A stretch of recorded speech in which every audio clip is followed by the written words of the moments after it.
اور ان کو 2 دفعہ بھارت نے بلایا کہ سوئفٹ ٹراٹ پہ کوئی بات کی جائے. پہلے انڈین ایئر فورس نے بلایا ایک فورم میں, اور اس نے بڑا کلیئر لکھا جی کہ you did not shoot down any F-16, جو ایک فالس پروپیگنڈا تھا. پھر ان کا پرنٹ میگزین ہے, انہوں نے بلایا اور اس نے کہا جی کہ آپ نے جہاز نہیں گرایا اور آپ کے ایئر چیف نے جھوٹ بولا ہے, and you don't have capability کہ پاکستان یا پاکستان کی ملٹری یا آرمی کو آپ ڈیفیٹ کر سکیں. تو یہ آئی تھنک ایکنالجمنٹ ہے انٹرنیشنل جو وہ آپ کہہ لیں کرٹک ہیں یا اینالسٹ ہیں. ابھی آتے ہیں جو سوئفٹ ٹراٹ اٹ سیلف ہے. ایک تو ڈیفینیٹلی ساری دنیا نے دیکھا کہ پاکستان نے دن دہاڑے اٹیک کیا, ان کے 2 جہاز گرائے. اس کے اندر بھارت نے اپنا آپ کہہ لیں کنفیوژن میں ایک ہیلی کاپٹر مار گیا جس کے اندر آئی تھنک ایک گروپ کیپٹن تھا اور 7 آفیسر ان کے مارے گئے تھے. تو یہ ٹوٹل ان کی حالت تھی کنفیوژن کی. اگر آپ آپریشن دیکھیں تو اس کے اندر 3-4 چیزیں اہم ہیں جو آئی تھنک ہمیں ریویو کرنا چاہیے اور اپنے یوتھ کو بتانا چاہیے کہ جب بھی لڑائی ہوتی ہے تو سب سے پہلے جو ہے ایٹیچیوڈ اور اسپرٹ دیکھی جاتی ہے. ہتھیار دیکھیں بھارت کے پاس شاید زیادہ ہیں, ابھی بھی مودی صاحب بہت ساری پروکیورمنٹ کرنا چاہتے ہیں, اور میں ہمیشہ کہتا ہوں کہ اگر ابھی نندن, جس کو میں ابھی نان ڈنس کہتا ہوں کہ ابھی تک کچھ نہیں کیا, ایسے پائلٹس ہوں گے تو پھر ان ہتھیاروں کا فائدہ نہیں ہے. پاکستان ایئر فورس نے پی ایف نے چاروں ڈومین میں, چاہے وہ آپریشنل تھی, چاہے وہ ٹیکٹیکل تھی, ٹیکنیکل ڈومین ہے جس میں ان کی جیمنگ کی گئی, اور اس کے بعد ایکسپرٹیز ہے, اس کے بعد پھر اسپرٹ ہے, اس میں ان کو آؤٹ سمارٹ بھی کیا, آؤٹ گن بھی کیا اور آؤٹ پیس کیا. تو اس لحاظ سے آئی تھنک یہ بہت بڑی کامیابی ہے کہ ایک چھوٹی فورس ہونے کے باوجود آپ نے بھارت کی بڑی فورس کو شکست دی اور بھارت اس کے بعد اسکیلیٹ نہیں کر سکا. تو اس کا مطلب پاکستان جو چاہتا تھا کہ جو اسکیلیشن ڈومیننس ہے اس کو مینٹین رکھے.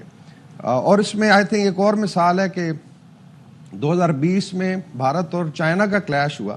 وہاں پہ چائنا کی فورس تھوڑی سی زیادہ ہے, آپ کہہ لیں اسٹرینتھ جو ہے, وہاں بھارت رسپونڈ نہیں کر سکا اگریسو. لیکن پاکستان اور بھارت کا کلیش 2019 میں, اس میں پاکستان نے اگریسولی رسپونڈ کیا.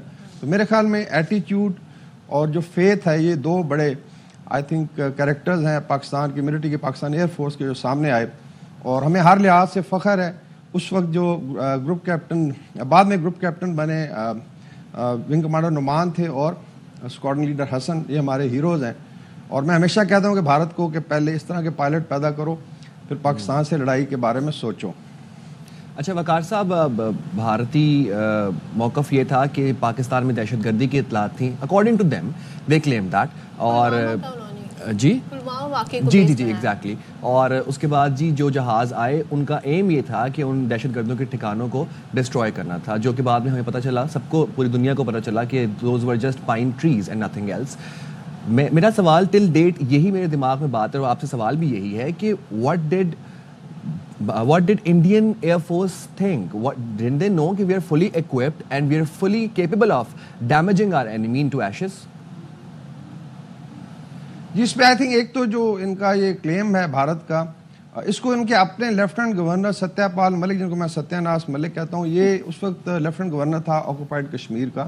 اور جب پلوامہ ہوا اس سے بلکہ پہلے اس نے سنا, جب خبریں آئیں اور بعد میں ارنب گوسوامی نے بھی اس کو کنفرم کیا کہ some thing big is coming up, کہ جی ایسا مت کریں, اپنے لوگوں کو نہ ماریں. اور یہ ستیہ پال ملک جو ہے بیسیکلی مودی کا اپوائنٹڈ لیفٹنٹ گورنر تھا, اور اس نے بڑا کلیئر کہا یہ فالس فلیگ تھا. اس کے بعد میرا خیال ہے چونکہ الیکشنز آ رہے تھے, آپ کو یاد ہوگا جنوری مئی جون میں الیکشن ہوتے ہیں بھارت میں, تو مودی صاحب جو ہے 2nd ٹرم کے لیے آ رہے تھے, تو یہ پتا تھا کہ کوئی فالس فلیگ ہوگا اور اس کے بعد جو ہے الیکشن کے لیے ایک آپ کہہ رہے ہیں نیریٹو گھڑا جائے گا. تو میرے خیال میں انڈین ایئر فورس جو ہے وہ بھی سیاست کا شکار ہوئی, اور اس میں ایک بڑا فنی اور مذاقہ خیز اسٹیٹمنٹ ہے مودی کا کہ جی جب اٹیک پلان کیا تو کلاؤڈز تھے, تو ایئر فورس نے کہا جی کہ اس میں ہو سکتا ہے کامیابی نہ ہو. تو میں نے کہا جی کلاؤڈز ہیں, بینیفٹ ہو سکتا ہے. یعنی وہ سمجھتا تھا کہ کلاؤڈز اگر ہوں تو ریڈار پہ جو ہے جہاز نظر نہیں آتے. یہ ٹوٹل اس کی ٹیکنیکل ایکسپرٹیز ہے. Anyways to cut it short, Indian Air Force کو اگر کوئی شک تھا تو وہ آئی تھنک دور ہو گیا, اور پاکستان ایئر فورس نے ہر لحاظ سے ان کو آؤٹ پیس بھی کیا. پاکستان سائڈ پہ اگر دیکھیں کیجویلٹیز صاحب بتا رہے ہیں, کچھ پائنٹریز اور ایک کرو بھی تھا, ایک کوا بھی شہید ہوا تھا. تو اس کا پھر جواب جب پاکستان نے اس لیے دیا کہ جب آپ پاکستان کی سوورینٹی کو بریچ کریں گے دن دہاڑے, بلکہ رات کو انہوں نے کیا تھا, تو اس کا جواب آئے گا, اور پھر بھارت اسکلیٹ نہیں کر سکتا. تو میرے خیال میں ان کی غلط فہمی اگر تھی تو وہ دور ہوگی, اور یہ فالس فلیگ ناکام رہا. اور وقار صاحب ذرا ہمیں بتائیے گا اسٹریٹجی وائز کہ کتنا امپورٹنٹ ہوتا ہے وہ ٹائم جب یہ ڈیسائیڈ ہو رہا ہوتا ہے کہ جی اب جواب بھی دیا جائے گا, معاملے کو ایسکیلیٹ بھی نہیں کرنا اور ساری سچویشن کو بڑے طریقے سے ہینڈل بھی کرنا ہے. سو یہ ساری تیاری, یہ سارے مراحل کتنے امپورٹنٹ ہوتے ہیں, اس میں ٹائم فیکٹر کتنا امپورٹنٹ ہوتا ہے, کیونکہ آپ نے فوری ریئیکشن بھی دینا ہوتا ہے اور اس پر عمل درآمد بھی کرنا ہوتا ہے. جی آئی تھنک یہ بڑا امپورٹنٹ سوال ہے.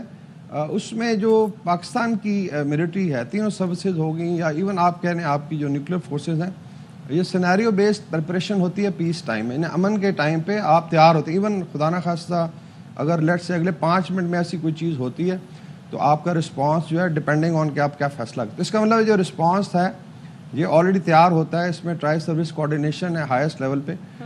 یہ نہیں ہے کہ یہ سڈنلی جو ہے پی ایف نے رسپونڈ کیا یا ٹارگٹ جو ہے وہ سلیکٹ کی گئی اس وقت. جو یہ ضرور ہے کہ اس وقت فائن ٹیون کیا جاتا ہے, کیونکہ بھارت پاکستان کا آپ کو پتہ ہے بالکل ساتھ ساتھ ہیں. یہاں پہ میزائلز کا ایئر فورس کا فلائنگ ٹائم جو ہے کچھ سیکنڈز ہے یا منٹوں میں آپ اٹیک کر سکتے ہیں. تو آپ کہہ لیں کہ ہمیشہ تیاری ہوتی. بلکہ ہمارے ایک افریقن فرینڈ تھے, ایک کورس ہم کر تھے بنگلہ دیش میں, کہا تھا کہ پاکستانی جو فوجی ہیں شاید ایک آنکھ بند کر کے سوتے ہیں اور ایک آنکھ کھلی ہوتی ہے, because you have to be very very alert.